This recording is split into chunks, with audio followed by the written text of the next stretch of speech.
Listeador comenzaron a emitir dinero de forma indiscriminada. Milei en su discurso contra la política consideró que el partido del Estado no se agota en los políticos y en los contratistas. También son los empresarios prebendarios, los periodistas y los medios de comunicación que hoy son un servicio de propaganda en venta al mejor postor. Los sindicalistas que entregan a los trabajadores a cambio de prebendas, los gerentes de la pobreza que administran asistencia social de los más vulnerables y los supuestos científicos e intelectuales que creen que tener una titulación académica los vuelve seres superiores y por ende todos debemos subsidiarles la vocación. Milei atacó también a los artistas amigos del régimen que reciben cuantiosas sumas de dinero para dar recitales para 30 personas y sacarse fotos con el intendente y el gobernador, pero luego apelan al sofista de que son recitales gratis, según dijo.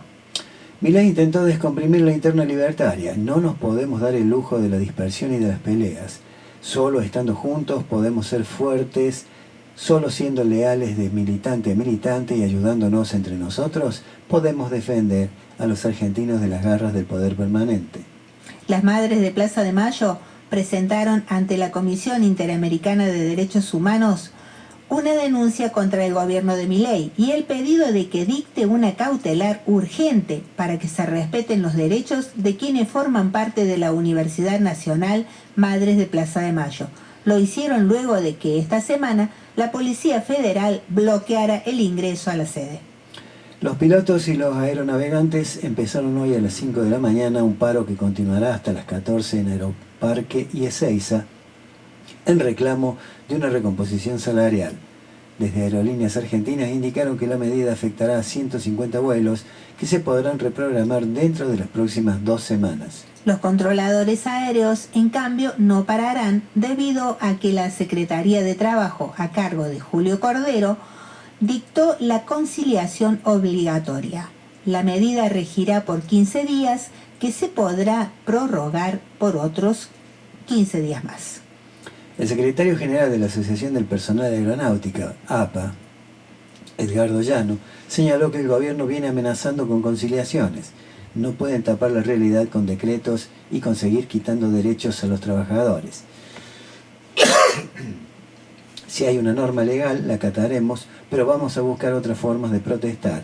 Una de las formas va a ser ir a la casa de los funcionarios del gobierno y de las empresas. Vamos a hacer la movilización en la casa de funcionarios y empresarios. Si la idea es que no se moleste al pasajero, no lo molestaremos, pero molestaremos a los directivos de las empresas y funcionarios, sostuvo en el Destape. Federico Saavedra, el ex jefe de la Unidad Médica Presidencial durante el gobierno de Alberto Fernández, negó haber tenido conocimiento del expresidente hacia su esposa en la Quinta de Olivos. Al declarar ante el fiscal Ramiro González en la causa por presunta violencia de género, dijo que Yáñez le había referido que el moretón en el ojo que mostraron los medios había sido consecuencia de un golpe accidental e involuntario, por el que no responsabilizó a Fernández. El juez de casación Gustavo Hornos fue denunciado por una expareja por violencia de género. La presunta víctima obtuvo una medida de prohibición de acercamiento para preservar su integridad. Hornos es uno de los jueces que debe resolver la apelación de Cristina Kirchner contra su condena a 6 años de cárcel en la causa vialidad. El juez, que fue sobreseído de una denuncia similar hace más de 30 años, es uno de los que se reunía con el expresidente Mauricio Macri durante su presidencia.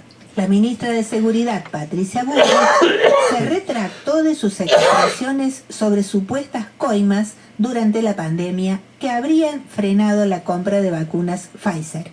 En la demanda por daños y perjuicios que le había entablado el empresario farmacéutico Hugo Sigman, la Saltimbanqui reconoció que no es posible robar ni afirmar que Sigman hubiera tenido alguna conducta reprochable. Santa Cruz, la gendarmería detuvo en la localidad de Pico Truncado a uno de los responsables de la resistencia ancestral mapuche que lidera Facundo Jones Guala, quien volvió a la Argentina luego de cumplir una condena en Chile. Se trata de Gonzalo Coña, quien tenía una orden de captura dictada por el juez de Bariloche, Horacio Graca, por la supuesta usurpación de terrenos en Villa Mascardi. Córdoba, la legislatura provincial rechazó el veto de Milei a la movilidad jubilatoria. En el pronunciamiento, la unicameral solicitó a los senadores y diputados nacionales por Córdoba que rechacen el veto en el Congreso de la Nación. También aprobaron un proyecto que rechaza el decreto que restringe el acceso a la información pública. Nuevamente Córdoba. Un voraz incendio se desató en la zona de la mezquita y avanzó hacia la autopista que vincula la ciudad capital con Villa Carlos Paz.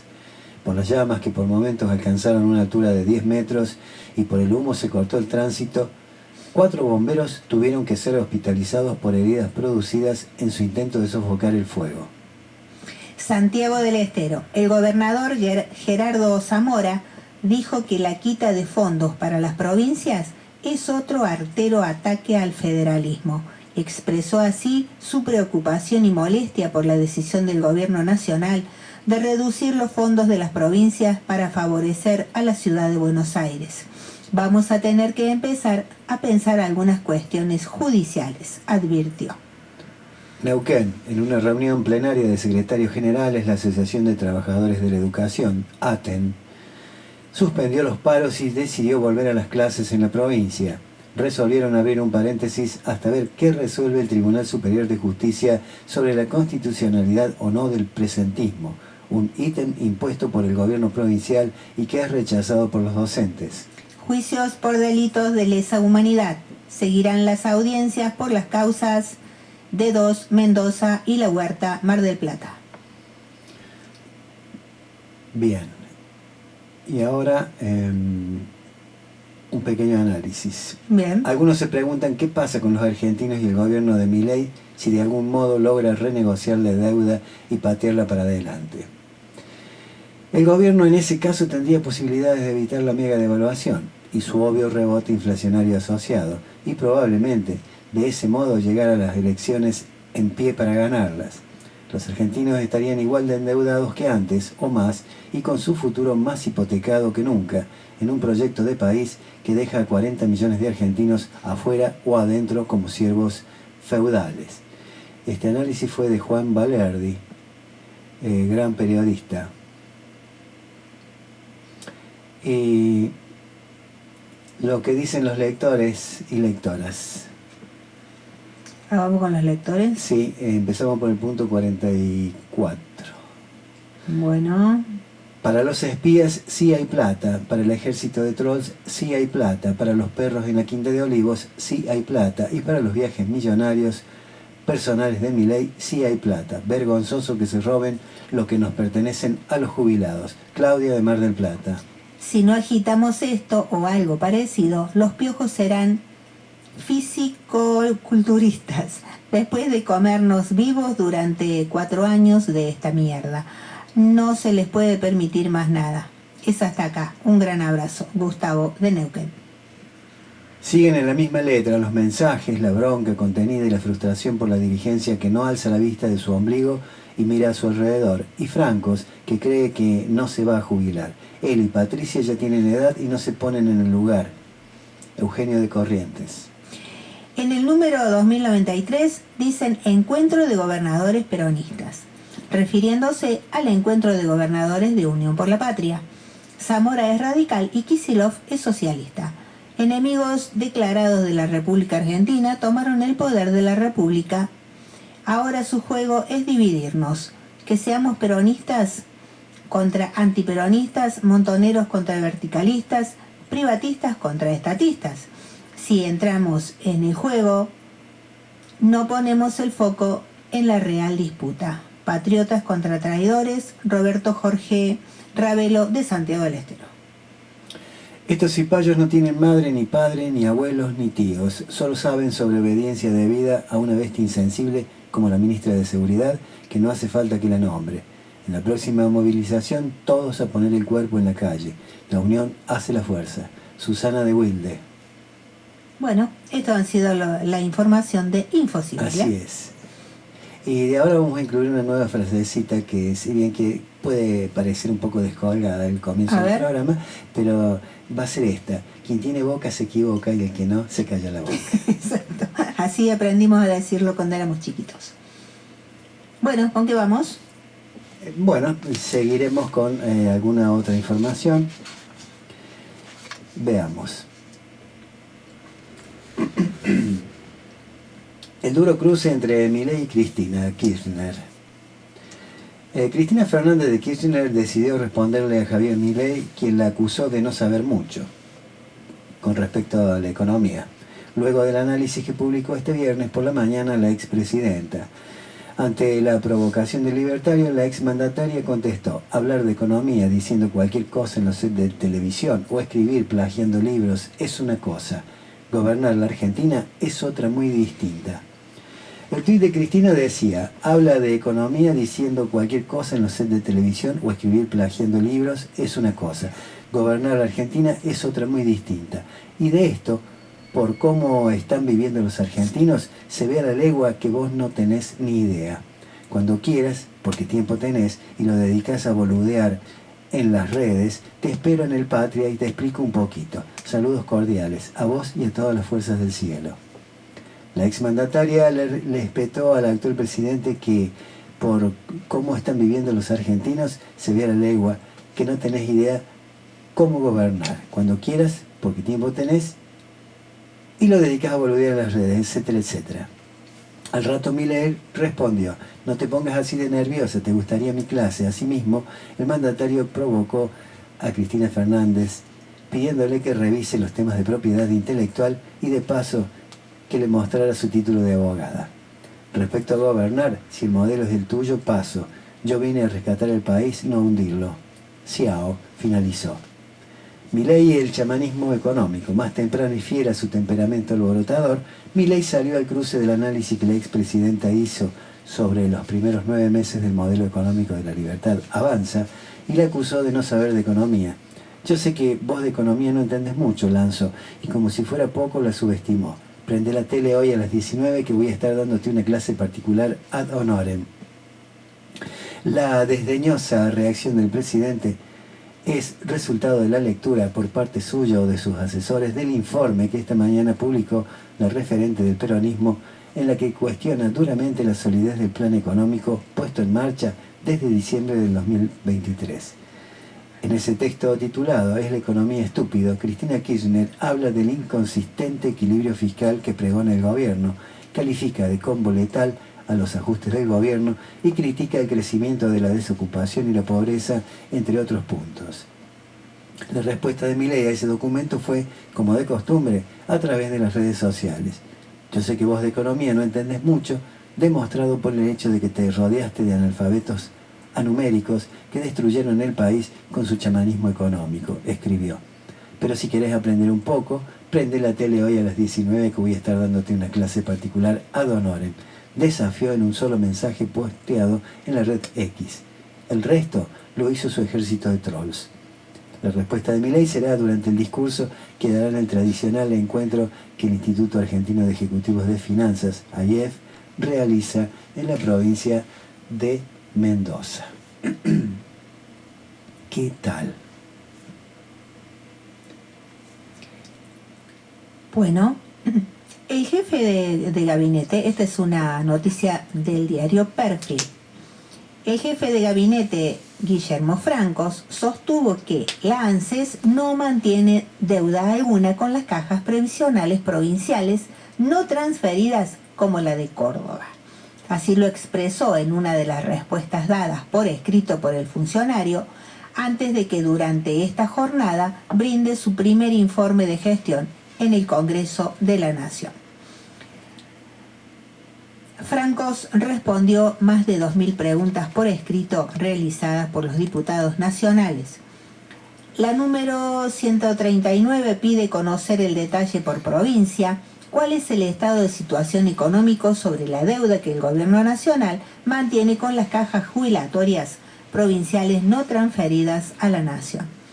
El Ministerio de Capital Humano informa que la ANSES no mantiene deuda alguna con las provincias, toda vez que las deudas quedan plasmadas en convenios de financiamiento celebrados entre ellas y el Estado Nacional, siendo este el mismo criterio utilizado para todas aquellas provincias que no han transferido sus regímenes al Estado Nacional. Comienza la respuesta del jefe de gabinete. Y luego prosigue, conforme lo nombrado será, por la ley 27.260 y el decreto 730/18, es la ANSES quien debe establecer los montos que surjan, de calcular los desequilibrios, como si el sistema previsional del que se trate hubiese sido transferido al Estado Nacional, siendo el único organismo encargado para realizar dicha tarea. Por ende, no existe ninguna norma legal que exprese que ANSES deba transferir las diferencias que resulten de estimaciones realizadas por las jurisdicciones. Argumentos. Además, precisa que el proceso de determinación del resultado previsional provincial se trata de un proceso complejo, donde es imprescindible la participación de la contraparte provincial a través de la remisión de información, para efectuar la simulación correspondiente de los desequilibrios que estaría asumiendo el Estado Nacional si el sistema previsional de que se trate hubiese sido transferido a la órbita nacional.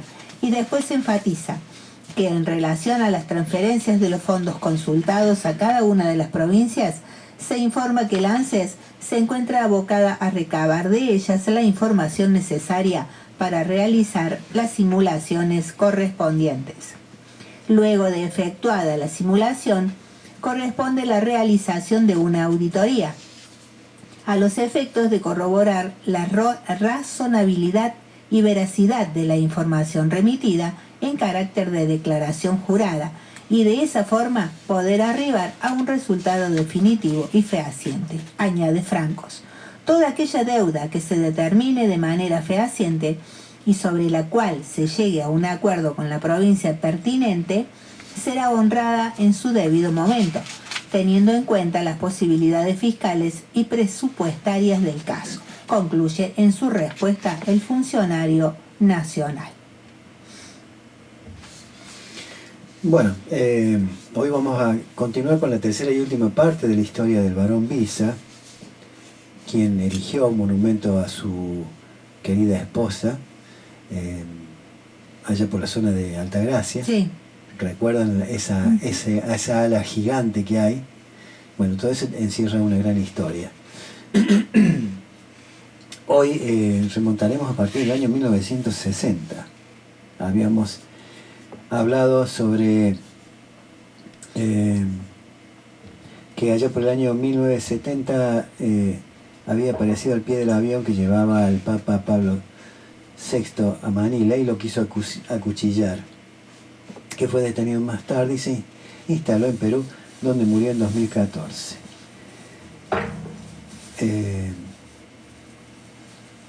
Me estoy refiriendo a un artista boliviano que tenía una relación de amistad con Benjamín Mendoza. Bien, la tragedia. En 1960 falleció Amadeo Sabatini. En tanto, el matrimonio Barón-Sabatini llegó a su fin con un acuerdo de separación de bienes. El barón Visa citó a Clotilde a su departamento del 8º piso de Esmeralda 1256. A instancias de su hijo Jorge, ella fue acompañada de un abogado, ya que no confiaba en lo que deseaba que sea su ex marido. La reunión fue poco antes del mediodía del domingo 16 de agosto de 1964, para finiquitar el trámite de la separación. A barón Visa lo acompañaban su abogado, un primo y un amigo. La discusión fue tensa y se interrumpió por el almuerzo y volvieron a encontrarse por la tarde. Y sucedió la tragedia. Le arrojó el contenido de un vaso a la cara, que contenía ácido sulfúrico. Clotilde Sabatini comenzó a morir en vida. Así lo cuenta Candelaria de la Sota en El escritor maldito, su biografía de Barón Visa.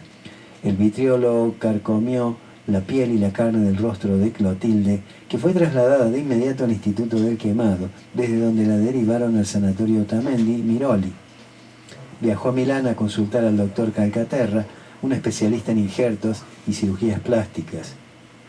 Buscaba a alguien que pudiera devolverle algo de su rostro, aunque más no fuera sus párpados, que habían desaparecido, cuando el vitriolo, cuyo símbolo curiosamente es Cupido, los devoró. Los resultados no fueron óptimos, pero al menos la piel volvió a cubrir cada rincón de su cara, evitando que los huesos y músculos quedaran al descubierto. Realmente es horroroso lo que le pasó a esta mujer. Al día siguiente de haber quedado desfigurada, se enteró de lo que pasó después del ataque. Barón Visa se encerró en una habitación y tras haberse hecho la denuncia, lo encontraron acostado con un disparo en la sien derecha. Aún tenía el arma en su mano. Lo cremaron en la Chacarita y sus cenizas fueron esparcidas al lado del monumento a su primera esposa. Clotilde Sabatini se sumó al Movimiento de Integración y Desarrollo y participó de actos en Córdoba en 1973, cuando el MID se sumó al Frejuli. Con entereza habló en público, mientras batallaba con el trauma de lo sucedido en Esmeralda 1256. El 25 de octubre de 1978 se arrojó al vacío desde el balcón de ese departamento. Casi una década después, el 25 de junio de 1988, se suicidó su hija María Cristina. Una novela para el desierto argentino. En los momentos que siguieron a la agresión, Eligia estaba todavía rosada y simétrica, pero minuto a minuto se le encresparon las líneas de los músculos de su cara, bastante suaves hasta ese día, a pesar de sus 47 años y de una respingada cirugía estética juvenil que le había acortado la nariz. Así comienza El desierto y su semilla de Jorge Barón Visa. El segundo hijo de los Barón Sabatini conservó como segundo apellido el de su abuela materna. Así lo notaron, aunque su madre le exigía usar el Sabatini ante cada separación de la pareja.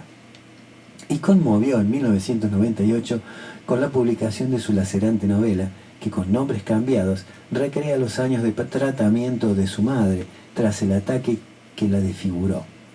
Eligia es Clotilde, que se queda sin rostro por culpa de Aarón.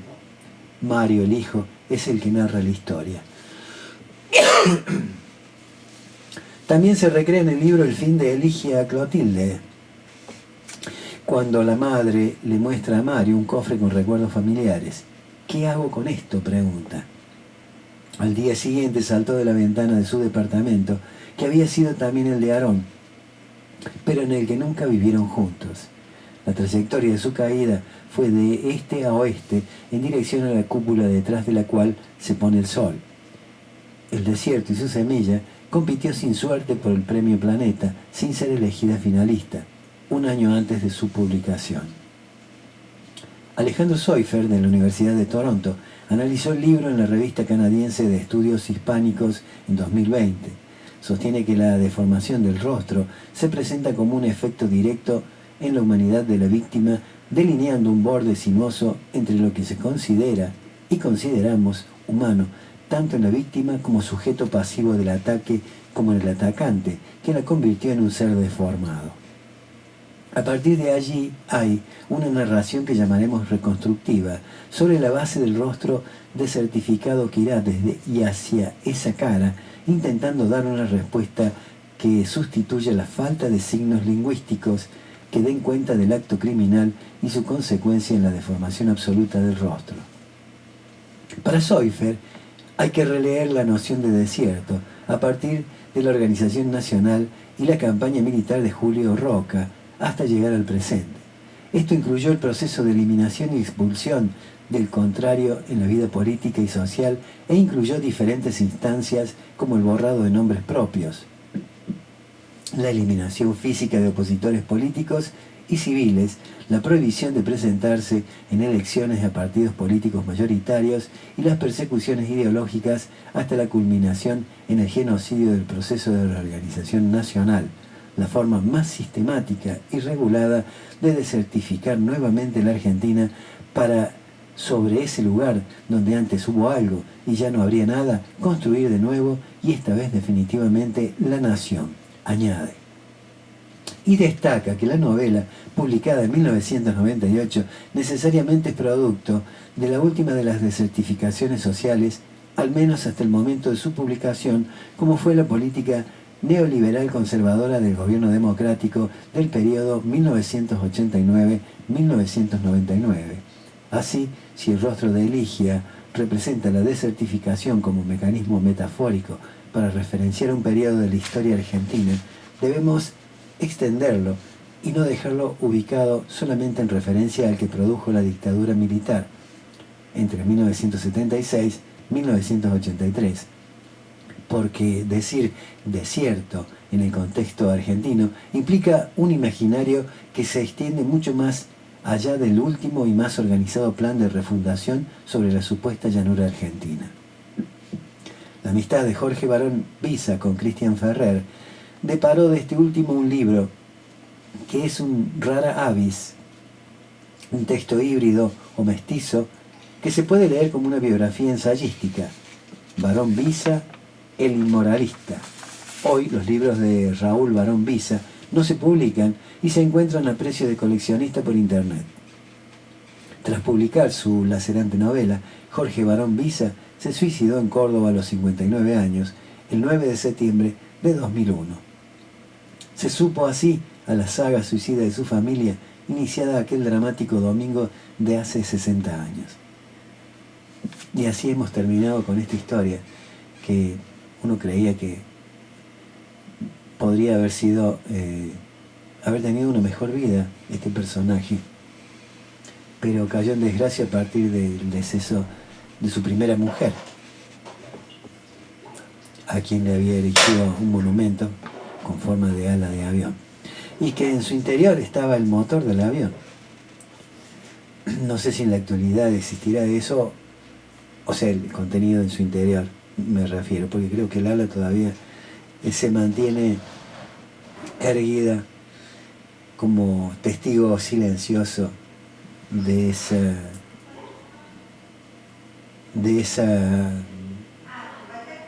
ese amor vivido entre esas dos personas, un amor que se podría decir que trasciende lo material, o sea, pasó a ser algo que trascendió hacia el más allá, hacia el universo. Y dicho esto, vamos ahora con el editorial de Fernando Borroni del día de ayer, titulado La supresión del otro.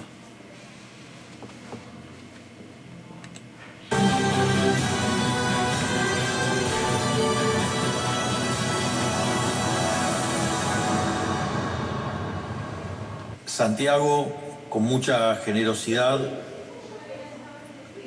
describía el impacto internacional que se está generando a partir de lo que hacemos en Argentina, y obviamente como líder de este movimiento me toca estar en la primera fila y tener un nivel importante de exposición.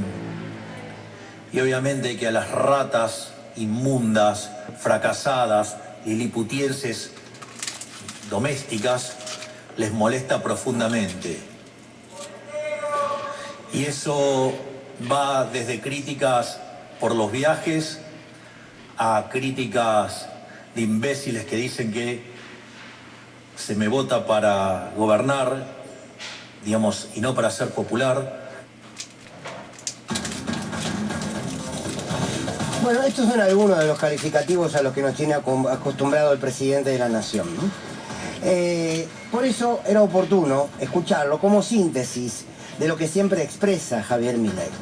Pero quiero detenerme sobre esto de la supresión del otro para de alguna manera poder analizar, si se quieren, los contornos de la noticia, qué es lo que pasa de fondo.